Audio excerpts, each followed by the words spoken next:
Ya, lalu apa saja strategi Akro pasca IPO? Sudah hadir secara eksklusif di studio CNBC Indonesia, Chung Tai-sung, Direktur Utama Samkro Hyungsung Adilestari Akro, dan juga Equity Analis CNBC Indonesia Research, Muhammad Reza Ilham Taufani. Selamat sore Pak Chung dan juga Mas Selamat Reza. sore. Bagaimana kabarnya di sore hari ini? Baik-baik ya? Baik, selamat sore, baik-baik saja. Baik, saya ingin ke Pak Chung terlebih dahulu. Pak Chung, boleh dijelaskan bisnis Akro sendiri seperti apa dan mungkin sebetulnya bagaimana nih tujuan dari IPO itu sendiri?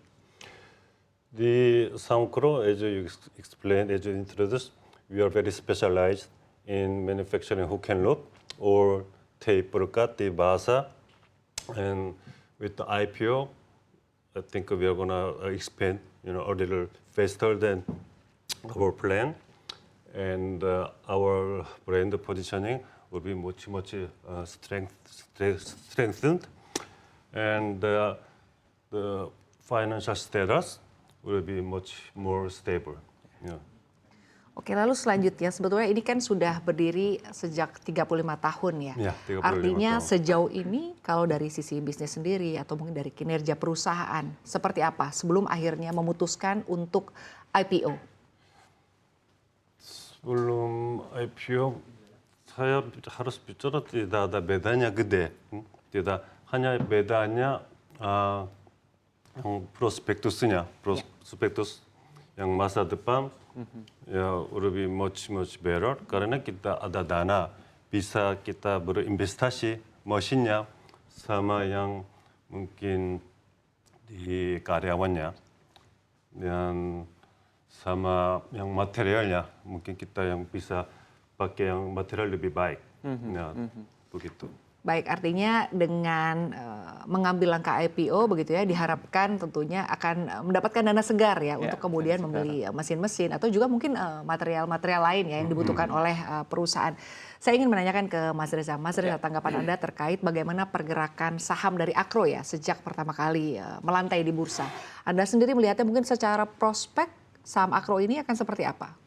Ya, kalau kita lihat memang terjadi adanya penurunan dari harga pertama kali IPO. Namun di tengah penurunan ini akan menjadi koreksi yang menarik untuk investor, terutama untuk kembali mengoleksi saham Akro ini, mengingat bahwa secara prospek dan juga dari kinerja Akro sendiri ini cukup baik dari perusahaan yang bergerak di bidang strap inilah katakan. Strap ini dapat cukup menarik mengingat bahwa produk ini memiliki keunggulan yang cukup kompetitif. Ada pasar begitu ya? Ya, memiliki pasar tersendiri, tidak seperti industri tekstil yang kita tahu saat ini yang cukup tertekan. Sedangkan kalau kita lihat dengan adanya keunggulan produk dari Akro ini tentunya memiliki kelebihan dan mampu bertahan di tengah tekanan dari industri tekstil yang kita tahu seperti kita lihat mungkin Sritex, kemudian Pan Brothers itu juga cukup tertekan. Namun kalau kita lihat mungkin ini cukup berbeda untuk konteks Akro yang memiliki produk yang cukup unik dibandingkan dengan industri tekstil pada umumnya. Baik, tapi membahas mengenai pertama kali begitu ya Akro melantai, kita lihat ada kenaikan sahamnya yang 34% dari harga awal saham yang diperdagangkan. Anda sendiri melihatnya tadi juga menyampaikan bahwa sebetulnya koreksi yang terjadi pada Akro ini sebetulnya bisa dijadikan momentum yang menarik begitu ya. Mungkin buy on weakness. Nah, Anda sendiri melihatnya untuk koreksi ini akan berlangsung berapa lama dan juga mungkin kalau kita lihat secara kuartalan nih untuk dilihat kuartal pertama di tahun 2024 akan seperti apa pergerakannya? Walaupun tadi Anda menyampaikan mungkin kalau dari sisi kinerja perusahaan atau mungkin dilihat juga dari sisi permintaan, ini termasuk yang mungkin boleh dibilang cukup bisa bertahan begitu ya di tengah berbagai sentimen dari global atau mungkin dari sentimen-sentimen domestik juga. Anda melihatnya secara kuartalan seperti apa? Ya, kalau kita lihat khususnya ya kita mengacu dari prospektus kinerja semester pertama 2023 itu sudah menunjukkan adanya perbaikan yang juga cukup signifikan. Sehingga dengan mengacu terhadap kinerja historis dari 2023 semester pertama lalu, ini dapat menjadi cerminan ke depannya bahwa memang akan terjadi perbaikan kinerja seiring dengan tren itu mulai membaik. Kita tahu bahwa memang 2020 di mana pandemi COVID menyerang itu cukup menghantam beberapa perusahaan ya untuk industri tekstil juga, untuk industri fashion. Sehingga dengan adanya perbaikan ini akan menjadi rebound untuk kinerja dari saham Akro sendiri dan juga rebound tentunya ke harga sahamnya juga tentunya. Sehingga dengan momentum adanya koreksi ini buy on weakness, mungkin ini akan menjadi kesempatan untuk investor kembali mengoleksi, mengingat hingga saat ini kapitalisasi pasar atau market cap-nya masih berada di 371 miliar. Seperti itu. Baik, terima kasih Mas Reza. Saya ingin kembali ke Pak Chung. Pak Chung membahas kondisi perusahaan ya, artinya untuk kinerja perusahaan dari Akro sendiri di tahun 2023 ini seperti apa? tahun 2023, nah sebelum itu kita hanya yang satu perusahaan di Indonesia with the full, processing in one place in the house. We are the only one manufacturer who can look, and we are also planning to launch a new consumer product in this year. That is already ready and designed from Korea a couple of years ago. So our prospectus will be much better than last year. And last year, going back to your question, last year we were doing great considering the world economy was a little bit down. We had about, as you said, 90% growth in profit. And the second semester, we did it good as well. So, with this fund from IPO, we'll have a new location with the warehouses in East Java and the middle of Java, and new product launching. I think public investors should be very delighted later on, seeing our performance. Baik, lalu dana dari hasil IPO nanti ke depannya ya. Kalau tadi Anda menyampaikan bahwa dana ini sebetulnya akan dipergunakan untuk membeli mesin-mesin baru, begitu ya, dan juga mungkin material-material lain. Material-material lain. Selain pembelian mesin dan juga material-material lain, apakah akan ada rencana untuk ekspansi atau mungkin akan dipergunakan untuk apa lagi dana-dana yang telah mungkin kembali yang uang pinjaman dari bank, dan kita akan yang sewakan di warehouses in the middle of Java and East Java, and we're launching new product, and we're gonna do some promotion, and also we're gonna do some research and development, and we also having, the aid from Korea government, the Korea institution in Korea, in next 6 months. And that's about it. That's how we're gonna use our fund from IPO.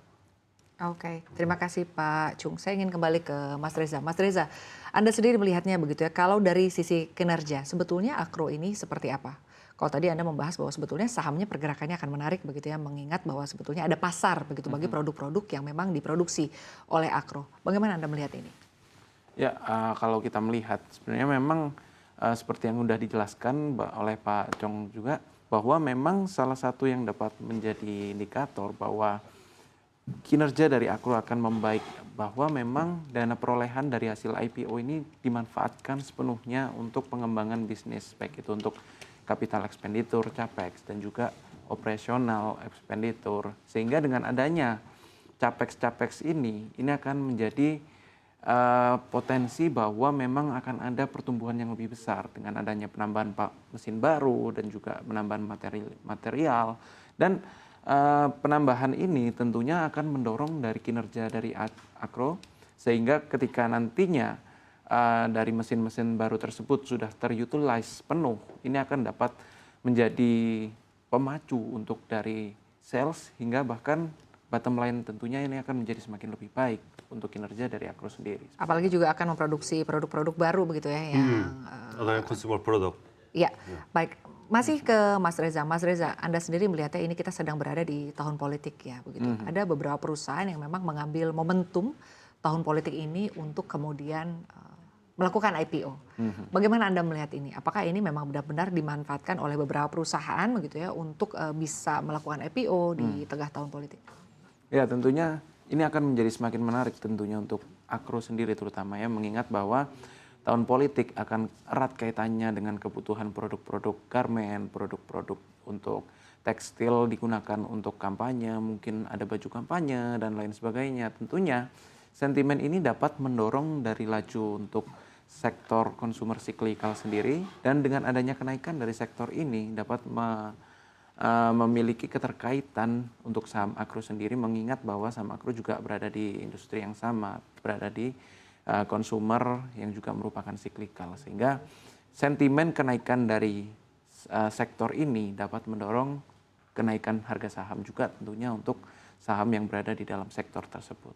Baik, lalu pertanyaan ke Pak Chung. Pak Chung, setelah IPO ya Pak, dilaksanakan di awal tahun 2024 ini, apa target yang akan atau mau dicapai oleh perusahaan Anda? Artinya apa target-target Akro untuk di tahun 2024? Selain tadi kalau dana IPO-nya tentunya akan digunakan untuk pembelian mesin dan juga material-material, tapi kalau secara perusahaan sendiri seperti apa targetnya? Target ini kita dengan IPO yang awal tahun ini, Akro menetapkan di target pertumbuhan pendapatan dan margin keuntungannya atau yang jumlah di klien baru yang lebih tinggi tidak hanya di Indonesia namun luar negeri. Kita supplying hampir 20 industri beda. Dan kita ada lebih 500-an klien di Indonesia.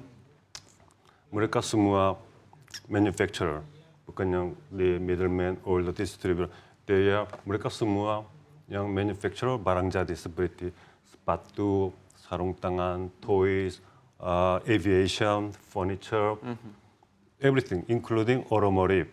So we are going to add more clients because they have no choice but to come to us. We are the only one manufacturer here in Indonesia.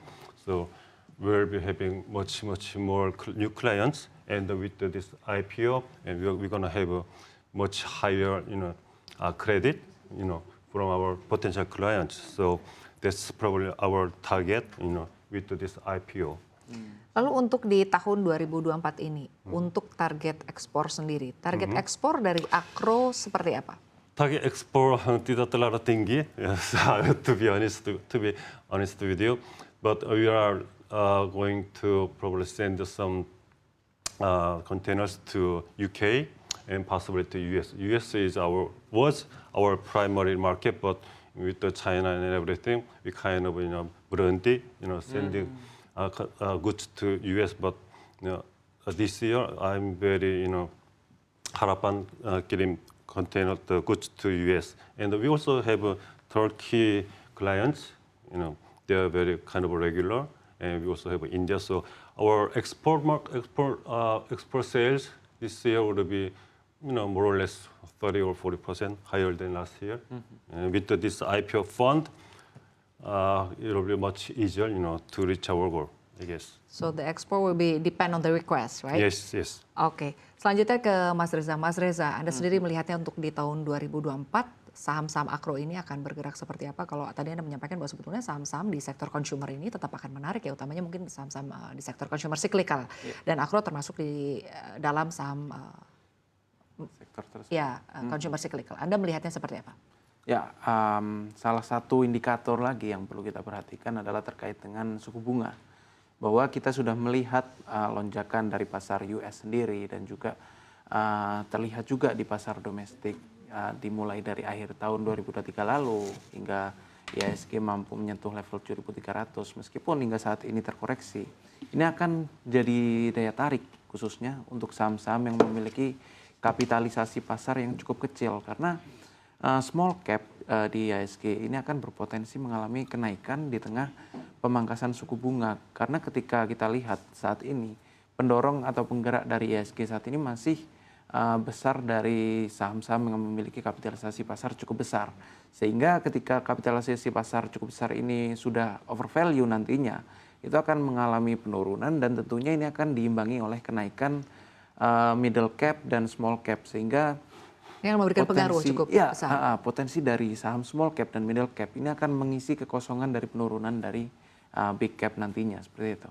Baik, semakin menarik sebetulnya dialog kita, tapi karena keterbatasan waktu kita harus menyudahi dialog kita. Terima kasih Pak Chung Tae Sung, Direktur Utama Samkro, Hyung Suk Ade Lestari, Akro, dan juga Equity Analyst CNBC Indonesia Research.